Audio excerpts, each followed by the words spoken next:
하나님의 말씀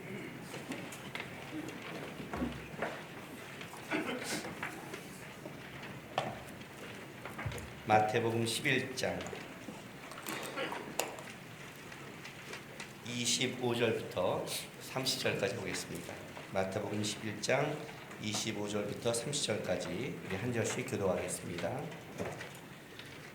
그때 예수께서 대답하여 이르시되 천지의 주제이신 아버지여, 이것을 지혜롭고 슬기 있는 자들에게 숨기시고 어린 아이들에게는 나타내심을 감사하나이다.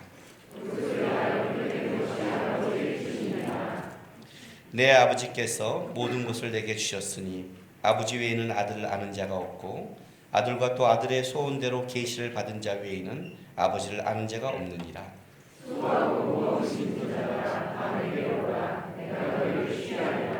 나는 마음이 온유하고 겸손하니 나의 멍에를 메고 내게 배우라. 그리하면 너희가 마음이 쉼을 얻으리니.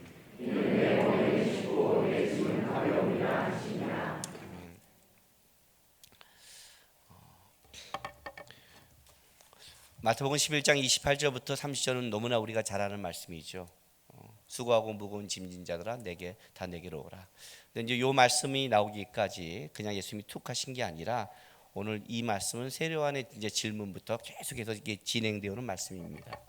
오늘 그 11장 25절에 보면 예수님께서 그때에 예수께서 대답하여 이르시되 하고 하면서 이제 얘기가 시작되는데, 이 그때란 단어는 카이로스에서 유래된 단어입니다. 카이로라는 단어인데 그러니까 예수님의 그 구속의 결정적인 시기를 드러낸 단어입니다.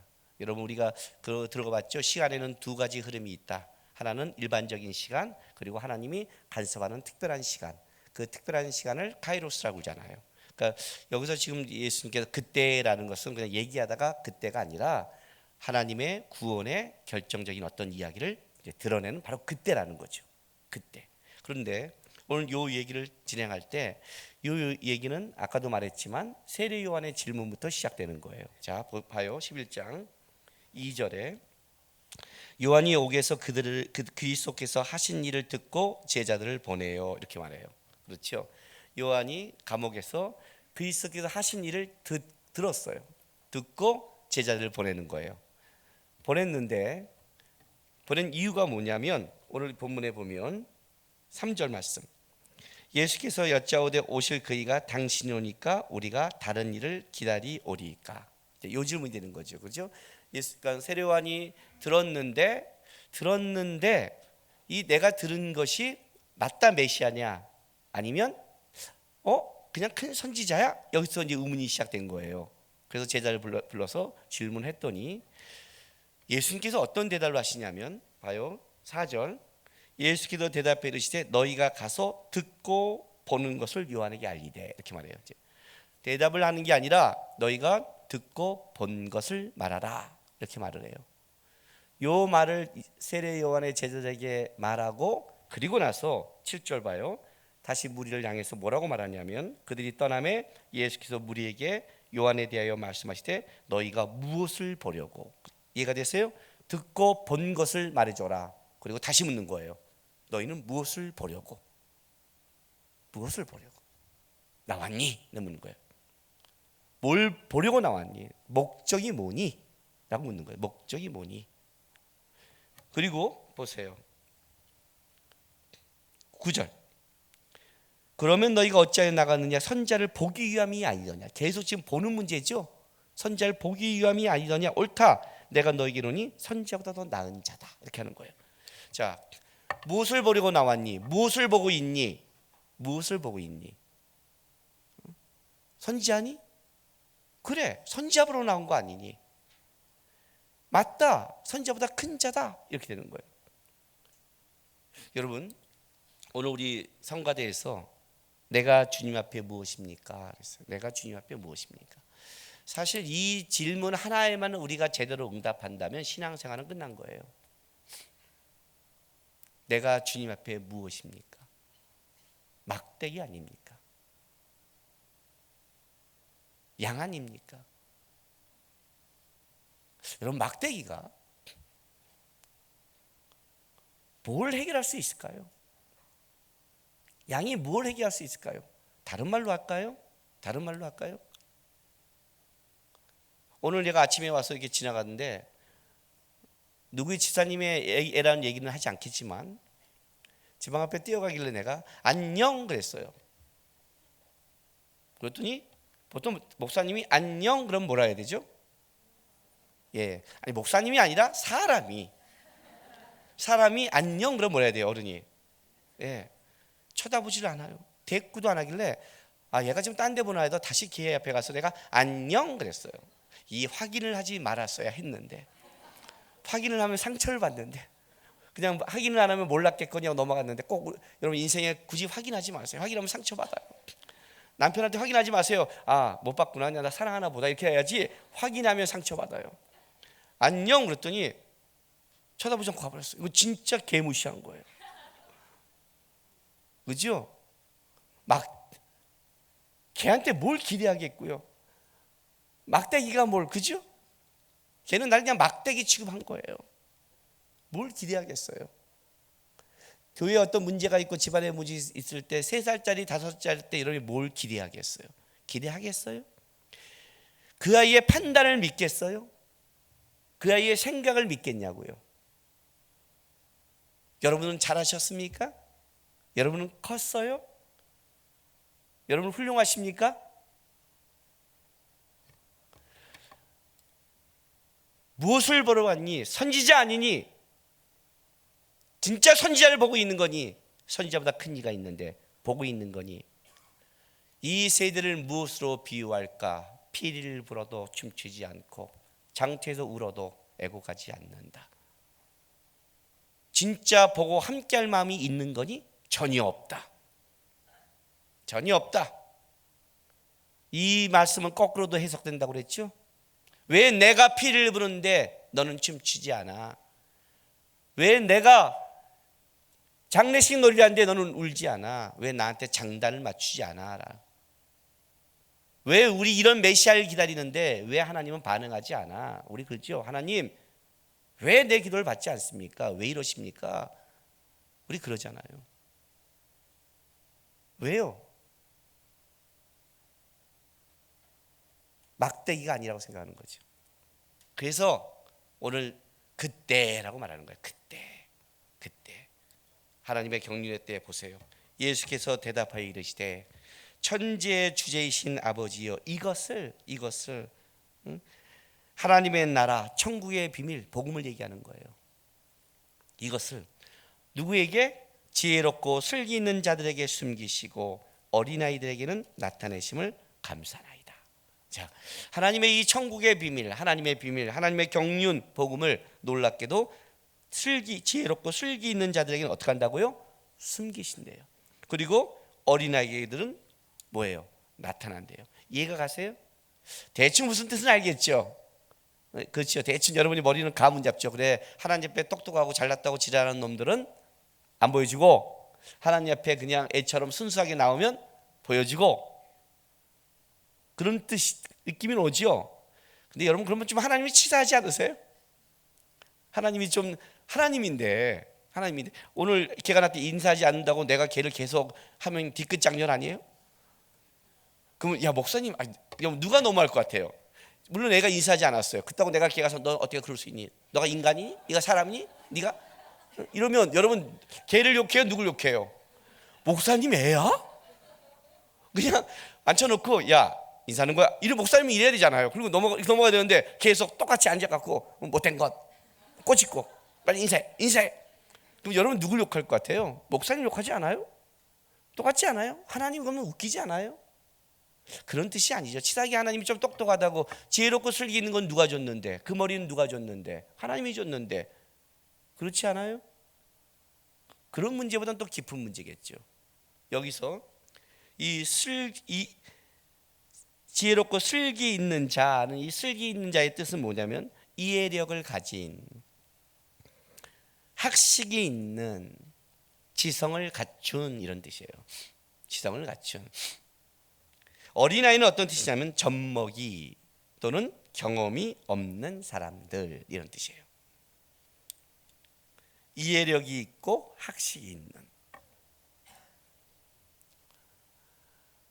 창세기 12장에 아브라함의 길을 갈 때 아브라함의 믿음의 길을 상징짓는 큰 두 단어가 있는데, 그 첫 번째 단어는 말씀을 따라갔다는 것과 두 번째는 그가 여호와 앞에 제단을 쌓는 걸로 특징을 잡습니다.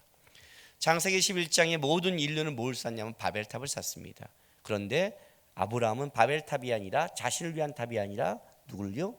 하나님을 위한 예배를 쌓았고, 다른 사람들은 다 자신의 인생을 살아가는데 아브라함만이 말씀을 따라갑니다. 믿음의 길이 말씀을 따라간다는 것은, 그래 믿는 사람은 말씀을 따라가야지 라는 그런 뜻이 아닙니다. 아브라함이 하란을 떠나 가나안 땅을 갈 때, 믿음의 길을 갈 때, 아브라함이 간 그 믿음의 길은 인간이 한 번도 경험하지 않는, 인간의 이해와 지혜 속에 없는, 오직 하나님이 끌어가고 하나님의 경륜으로 만들어가는 길을 믿음의 길이라고 합니다. 그래서 믿음의 길이라는 것은 하나님이, 나는 보이지 않고 나는 이해되지 않지만 하나님이 이 길을 끌어가신 걸 알기에 나는 하나님을 바라보고 갑니다가 믿음의 길입니다.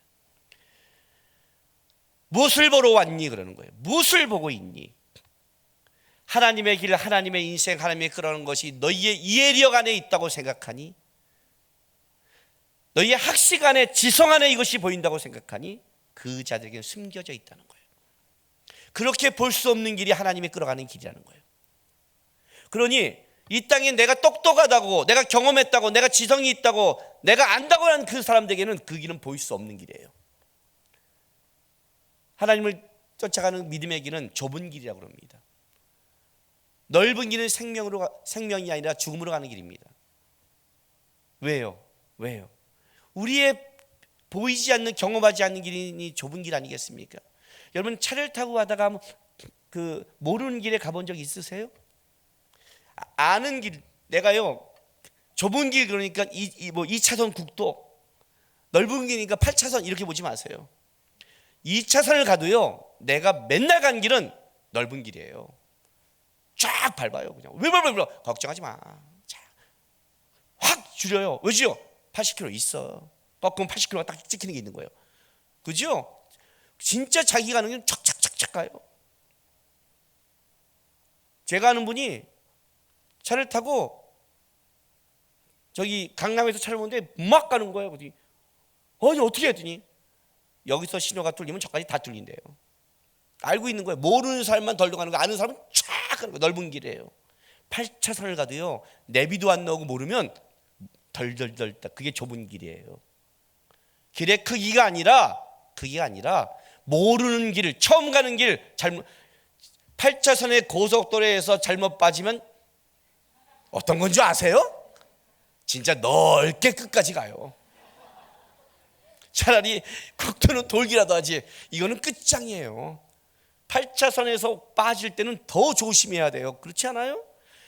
크다 작다의 문제가 아니에요. 왜 성경은 좁은 길이라고 했냐면, 너희가 경험하지 않았다, 가보지 않았다, 그런 길이다 이 길은. 그러니 똑똑하고 안다고 하는 이 자기의 경험을 가진 자들에게는 어떻게 돼요? 보이지 않는 길이다. 어린아이들, 경험하지 못한, 젖먹이, 보호가 필요한 이 길을 가는데, 경험하지 못한 사람은 철저히 누구한테 의존하냐면 가이드한테 의존하거든요. 아브라함이 그렇게 의존한 것처럼, 아브라함이 말씀을 따라갔다는 것은 하나님 가이드를 따라갔다는 뜻이에요. 이 길을 가는데 자기가 좌로나 우로나 갈 방향을 모르니 하나님이 가라는 그 길, 하나님이 말씀하신 그 길을 따라갔다는 뜻이에요. 무엇을 보러 왔니라는 거예요. 무엇을 보러 왔니? 너희가 보는 게 뭐니? 선지자니? 그러면 들어야지. 선지자를 만나봤다면 들어야지. 선지자는 하나님의 말씀을 들어내는데, 선지자가 말하면 따라와야지. 뭘 보러 간 거니 도대체? 주님 옆에 나는 무엇입니까? 너무 좋은 고백이에요. 막대기세요? 왜 막대기가 지랄하세요? 왜 막대기가 안다고 까부르세요? 툭 부러지고 타버릴 종류가. 왜 양이 목자를 따라가야지 목자 때 음매되고 있어요? 그게 잃어버린 양이에요. 그 얘기를 하는 거예요. 이 세대를 무엇으로 비유할 거? 이 세대를 무엇으로 비유할 거예요? 하나님 앞에 너무 똑똑하고 슬 있고 경험 있는 자들. 그 얘기를 지금 하고 있는 거예요. 그리고 나서 보세요. 옳소이다. 26절에 옳소이다. 이렇게 된 것은 아버지의 뜻입니다. 왜 아버지? 하나님의 뜻이, 하나님의 방법이라는 거예요. 이것이 하나님의 방법이에요. 내 아버지께서 모든 것을 내게 주셨으니 또 아들의 소원대로 계시를 받는 자 외에는 아버지를 아는 자가 없느니라. 아들의 소원대로 계시를 받는 자, 지역해드리면 만약 그에게 계시하려고 그 아들이 기꺼이 소원한 사람이에요. 예수님이 하나님 이 사람에게는 하나님 이 계시를 알려줘야 된다고 아들이 아버지께 기꺼이 소원한 사람한테는 드러난다는 거죠. 계시의 주체가 누구냐면 이 길의 주체가 아버지고 그 아버지의 뜻을 유일하게 알 수 있는 자는 예수님이고 그리고 알 수 있는 자는 예수님이 마음을 둔 소원한 계시를 받은 자녀라는 거예요. 그들만이. 이거는 인간의 경험과 지혜가 아니라 오직 하나님 안에서만 흘러나올 수 있는 그 얘기를 지금 하고 있는 거예요. 그리고 우리가 그 유명한 말씀이 이제 시작되는 거예요. 보세요. 수고하고 무거운 짐진 자들아 다 내게로 오라. 내가 너희를 쉬게 하리라. 나는 마음이 온유하고 겸손하니 나의 멍에를 메고 내게 배우라. 그리하면 너의 마음이 쉼을 얻으리니 이는 내 멍에는 쉽고 내 짐은 가벼움이라 라고 말해요. 수고하고 무거운 짐진 자들아. 이 짐을 졌다는 건 어떤 뜻이냐면 누군가 위에 무거운 짐을 뭐예요? 지어진 자들이에요. 누군가에 의해서 강제적으로 지어진 거죠. 그러니까 이 땅을 살아가는 단순하게 여러분 이렇게 이제 이 말 들으면 그래 나 요즘 힘들어 이런 개인적인 거 말고 아담과 하와가 범죄 위에 타락한 이후에 인간이 받은 벌이 뭐예요? 수고하고 무거운 짐이에요. 여자가 받은 벌이 뭐라고 그랬죠? 여자가 받은 벌이 임신의 고통과 해산의 수고, 남자를 섬기는 거라고 했죠. 남자가 받는 벌이 뭐죠?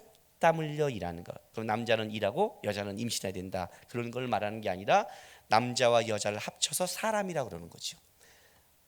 남자 안에서 여자가 나와서 하나를 묶어서 우리는 사람이라고 그러잖아요. 맨이라는 건 남녀를 포함한 단어이잖아요. 그렇죠?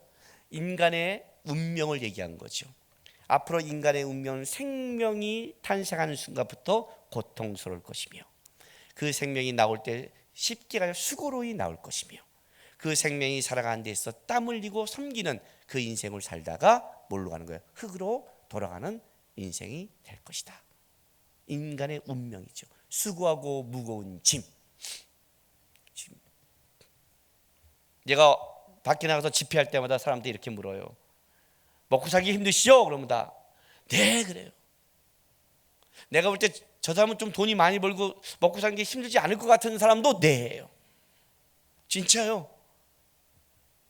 진짜요. 연봉이 2억이 넘으면 많이 버는 거 아니에요? 근데 힘들대요. 그러면 옆에 있는 사람 그래요. 그런 힘 나도 해봤으면 좋겠다 그래요.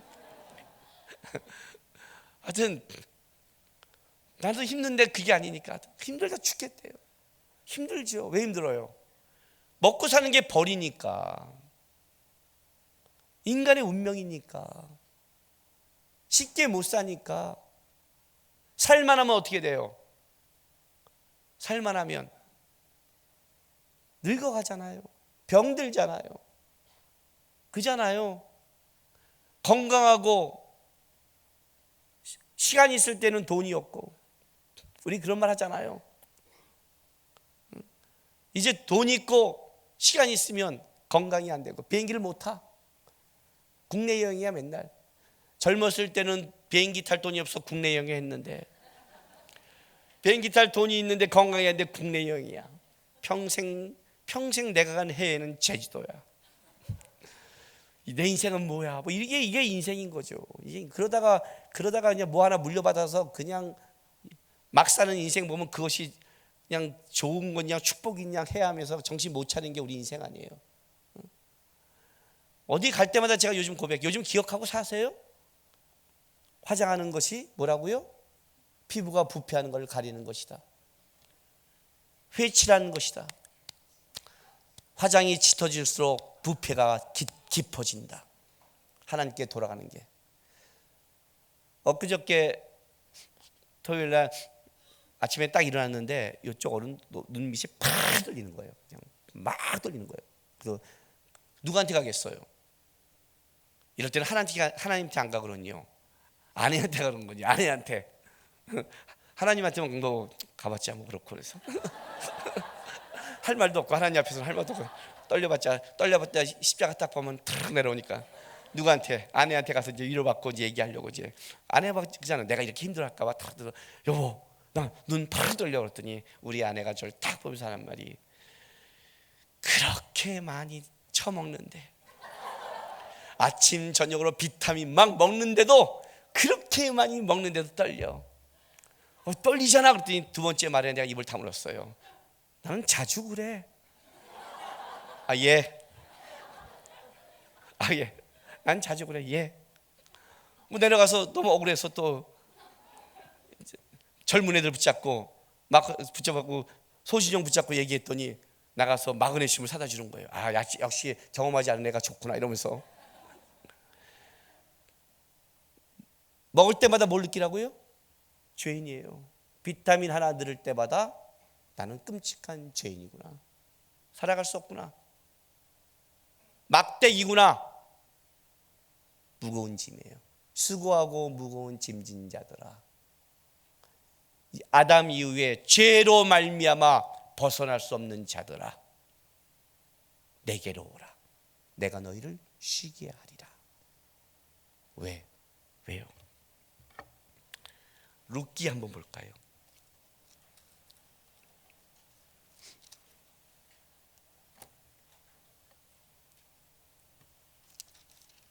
3장.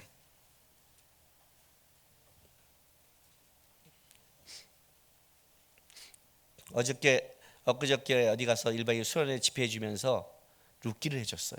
자, 3장 보세요. 3장 1절. 그렇죠?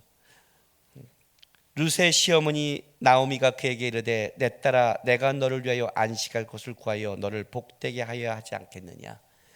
우연히 간 밭이 보아스의 밭이었고 주의 날개 아래 살기를 원했던 룻의 고백을 통해 보아스가 그를 위로해 주고 보아스 밭에서 추수가 마치기까지 땀 흘려 일할 동안 나오미가 기도하다가 이제 추수가 마치는 날 나오미가 룻에게 이렇게 말을 하는 거예요. 내 딸아, 내가 너를 위하여 안식할 곳을 구하여. 그죠? 안식이라는 것은 하나님이 주시는 거예요. 쉼이라는 것은 하나님 안에 있는 거죠. 단순한 평안을 얘기하는 게 아니에요. 야, 내가 이제 너 고생했는데 좋은 남자 만나 쉬게 잘 살게 해줄까를 얘기하는 게 아니라 내 딸아, 내가 너에게 안식을 얘기하는 거예요. 나오미가 하는 거예요. 하나님을 바라보고 고단한 인생을 산 룻, 모압 족속, 여호와의 총회에 들어오지 못하는 룻. 그러나 어머니의 백성이 나의 백성이 되고 어머니의 하나님이 나의 하나님이 되기를 소망했고 그거를 손이 부르트기까지 지켜갔던 룻의 인생을 보면서 나오미가 기도하며 하나님의 받은 마음이에요. 이렇게 주를 바라보는 인생이라면 하나님 안식 줬으면 좋겠습니다. 고단한 자. 무슨 말이냐면 성경에 하나님을 아는 것과 안식은 하나인 거예요. 이해가 되세요? 쉼과 안식은 세상의 돈과 평안이 아니라 하나님 안에 하나님을 아는 데서 오는 거예요. 하나님을 아는 만큼 뭐가 돼요? 안식이 오고 쉼이 오는 거예요. 아무리 환난과 어려움이 와도 하나님을 아는 양이 여러분의 마음을 지켜가요. 오늘 여기 뭐 이렇게 나와요. 자, 수고하고 무거운 짐진 내게로 오라. 내가 너희를 쉬게 하리라. 쉬게 하리라. 나는 마음이 온유하고 겸손하니 나의 멍에를 메고 내게 배우라. 나의 멍에를 메고 내게 배우라. 하나님의 멍에가 뭘까요? 나의 멍에를 메야 되는데 열왕기상 12장 보세요.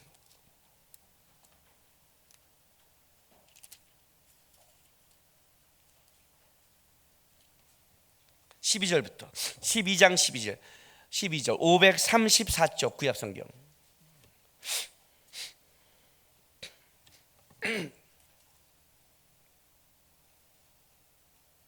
3일 만에 여로보암과 모든 백성이 르호보암에게 나왔으니 이는 왕이 명령하여 이르기를 3일 만에 내게로 다시 오라 하였습니다.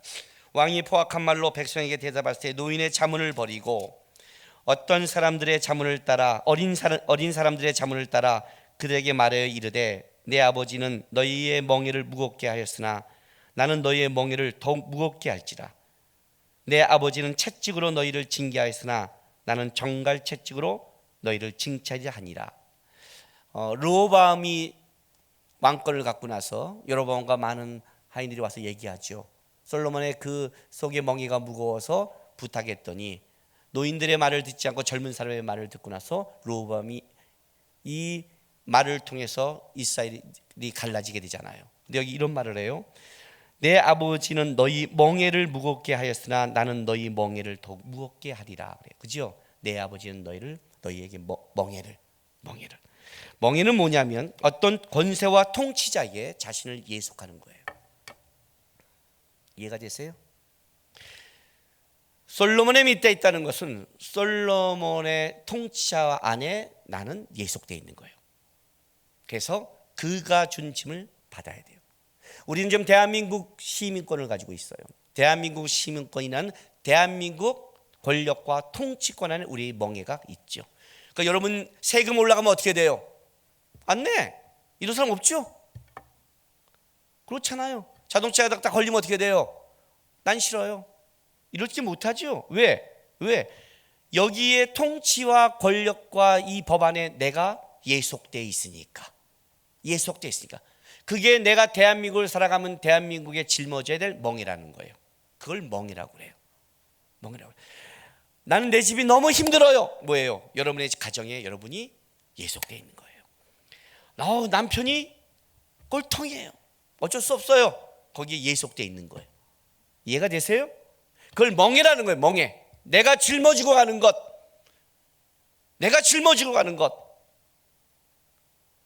우리의 멍에는 뭐예요? 세상이었어요. 아담 이후에 우리는 죄의 멍에 속에 살아갔어요. 그의 예속과 그의 통치 안에 살아가는 거예요. 그러니까 쉼이 없는 거예요. 근데 주님이 이렇게 말씀하시는 거예요. 수고하고 무거운 짐진 자들아 다 내게로 오라. 내가 너희를 쉬게 하리라.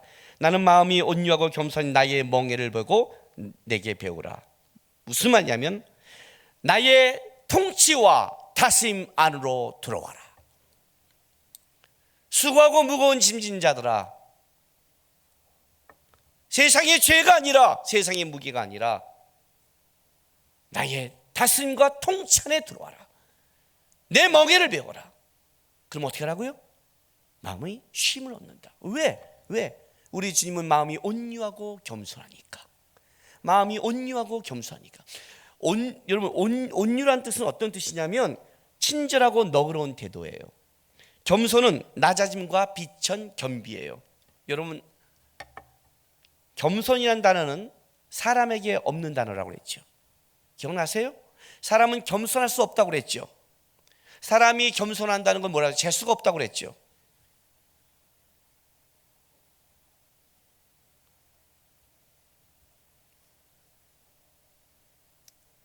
지난주 목요일에 어떤 일이 있었냐면요,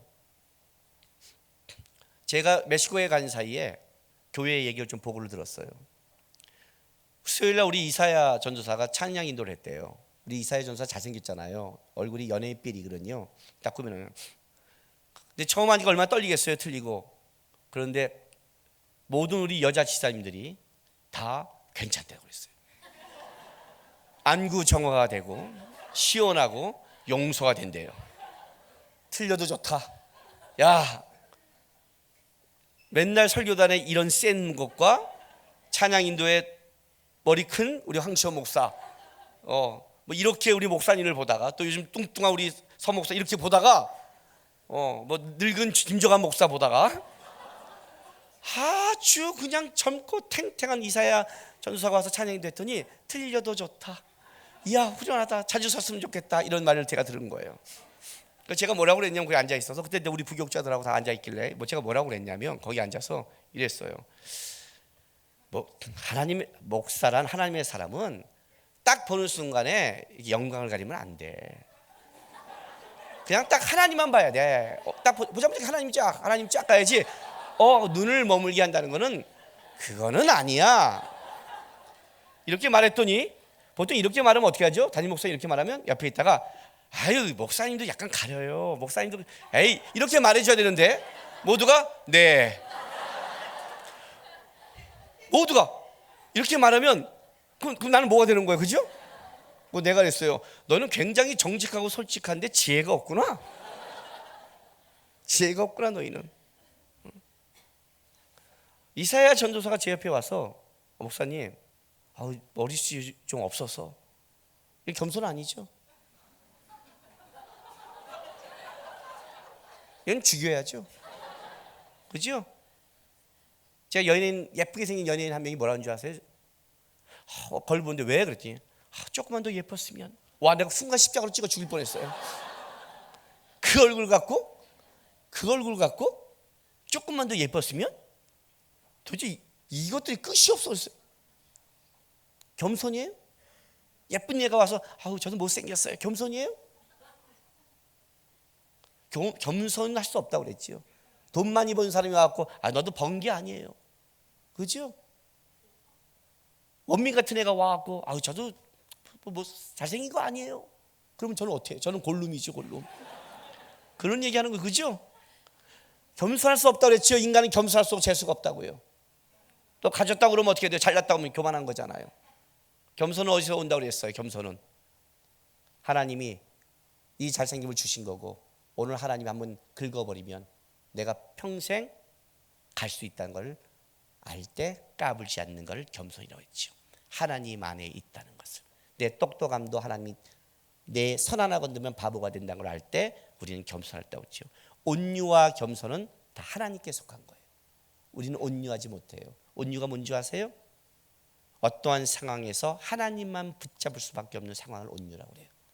그래서 하나님만 붙잡기 때문에 사람과 싸우지 않아요. 사람한테는 싸우지 않고 친절히 돼요. 왜? 걔가 내 싸움의 대상이 아닌 거예요. 온유와 겸손은 하나님께 속한 거예요. 나는 온유하고 겸손하다. 나에게 와야 된다. 나만이 아버지의 마음을 갖고 있다. 나의 다스림과 통치 안에 와야 쉼이라는 걸 얻는다. 이거는 세상의 경험과 세상의 지혜 있는 자들에게는 나타날 수 없는 거다. 하나님을 바라보고 하나님을 따르는 젖먹이 같은 의지하는 애들만 받을 수 있는 것이다. 피를 입어도 춤추지 않으면서 왜 안 하고 고집부린 자들이 아니라 순수하게 하나님 안에 있다는 걸 바라보고 나의 다스림과 통치 안에 들어오는 무엇을 보러 왔니? 이 막대기들아 무엇을 보러 왔니? 선지자냐? 선지자를 보러 왔으면 하나님을 봐야지. 하나님 안에 쉼과 안식이 있는데. 경험이라는 것은요 굉장히 중요해요. 그 경험이 있어야만이 우리도 깊이가 있어요. 그러나 그 경험이 주님을 따라가는 믿음의 경험이 아니면 그 경험은 우리를 죽여요. 그걸 트라우마라고 해요. 잘못된 경험을 가지면 트라우마가 생겨요. 믿음의 경험을 가져야만이 하나님 앞에 자라는 거예요. 왜 하나님 앞에 안식이 있는 줄 아세요? 왜 세상의 지혜로는 방법이 없는 줄 아세요? 힘이 없는 줄 아세요? 멕시코 갔을 때 멕시코에 있는 목사님과 균성이하고 저하고 무슨 얘기를 하다가 남미에 가면 남미는 높인 산이 많잖아요. 그래서 멕시코가 한 2,400대 그런요. 고지대란 말 숨차단 말이에요. 야 이렇게 고지대가 하다가 페루에 가면 우유니 사막이라는 데가 있어요. 거기는 3,600에서 700m예요. 우리가 한번 우유니 사막이 아름답대 한번 도전 가볼까 하는데 3,600, 700 그러는 거예요. 3,600, 700 고산? 이렇게 하고 있는데 균성이 이런 말 하는 거예요. 목사님 그게 사실 4km 별거 아니잖아요. 여러분 4km 걸어가는 게 문제가 되겠어요? 근데 이 4km가 이렇게 돼버리니까 어떻게 돼요? 이게 끔찍한 거잖아요. 그렇죠? 4km 별거 아닌데 그게 산이 되니까 그게 굉장히 벅차네요? 이 말을 딱 하는데 제가 하나님의 방법을 그때 배웠어요. 규성아 그렇구나 진짜. 예? 하나님이 여러분에게 야 나를 위해 10km만 한번 걸어가라. 그럼 걸어갈 수 있어요, 없어요? 뭐야, 7명밖에 없어? 좋아, 9km. 치사스 없다 진짜. 하나님을 위해서 9km 걸어가라. 오늘 집에 나를 위해 9km 걸어가라. 갈 수 있어, 없어요? 있죠? 내가 9km를 걸어갔어요. 그죠? 근데 그 9km가 세우면 에베레스트 산보다 높은 거예요. 에베레스트 산이 8,000 몇이거든요. 여러분들 지금 에베레스트 산을 가라면 죽음이겠죠. 그 9km가 여기였어요, 주님? 그죠? 여기를 걸으면 죽음이죠. 캐나다 가서 위로 3km 가서 3km 가다가 나는 이게 산책길에 갔는데 산책길이 아니라 등산길이었어요. 죽는 줄 알았어요, 진짜요. 이걸 세웠더니 죽는 거예요. 가라. 내 눈에는 죽음이죠. 그런데 하나님은 이거를 이렇게 만들 수 있죠. 그렇죠? 내 눈에 4km죠. 편해 보이죠? 여러분의 경험에 쉬워 보이죠? 그래? 가? 하나님이 한번 싹 세우면 어떻게 돼요? 죽음이 되는 거예요. 이게 하나님의 방법이라는 거예요. 네 경험에 없어. 좁은 길 갔니? 죽음의 10km 갔니? 가봐. 가는 순간 이건 내가 할 수 있어. 아무것도 아닌 평지야. 네가 그 평지 쉬운 길이라고 보이니? 그게 경험이나 봐? 오케이, 내가 세울게. 바짝 세워놓게. 1km라도 절벽을 만들어버리면 올라가지 못한 거지. 이 길이야.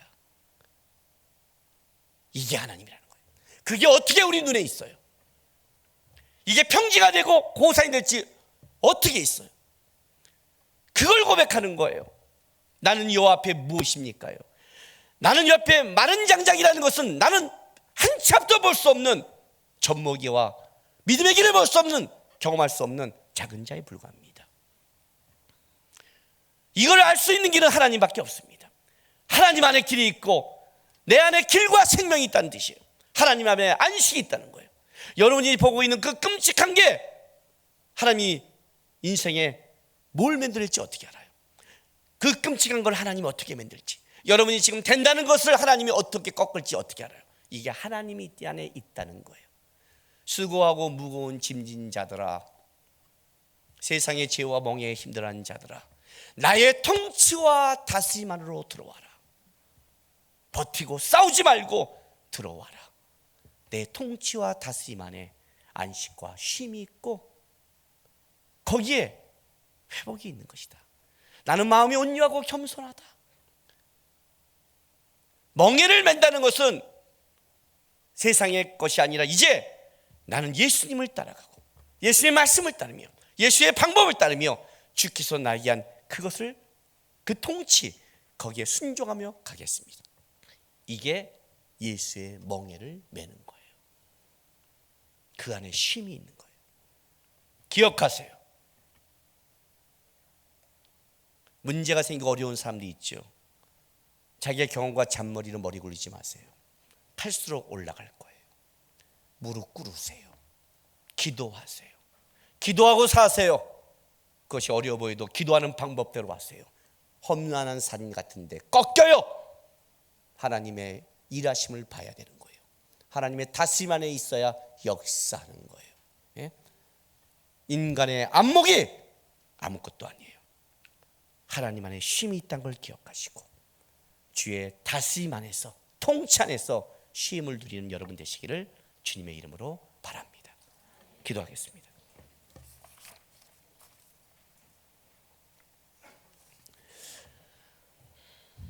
하나님, 내 눈대로 살지 않게 도와주십시오. 내 경험과 안목대로 살지 않게 도와주십시오. 100% 보인다 해도 무릎 꿇게 하시고 주님의 다스림과 통치를 내가 벗었나, 항상 내가 주의하고 내가 깨어있을 것은 어떻게 편하고 어떻게 쉬운 방법, 인생에 풀어가는 것에 집중하는 게 아니라 내가 주님의 통치와 다스림 안에 있는가 없는가를 보기에 도와주셨어. 주의 통치와 다스림 안에 들어가게 하시고 내 눈에 그것이 험난한 길이 할지라도 주께서 원하신다면 거기에 안식과 쉼이 있담을 믿고 기꺼이 믿음의 길을 갈 수 있는 하나님의 사람이 되게 해달라고, 도와달라고 기도하십시오. 혹시 지금 이 시간에 너무나 어려운 고난이 있다면 주님 믿고 나갑니다. 주님이 있다면 그 높은 산이 평지가 될 걸 믿습니다라고 주 앞에 구하고 나가시길 바랍니다. 기도하겠습니다. 아버지 하나님,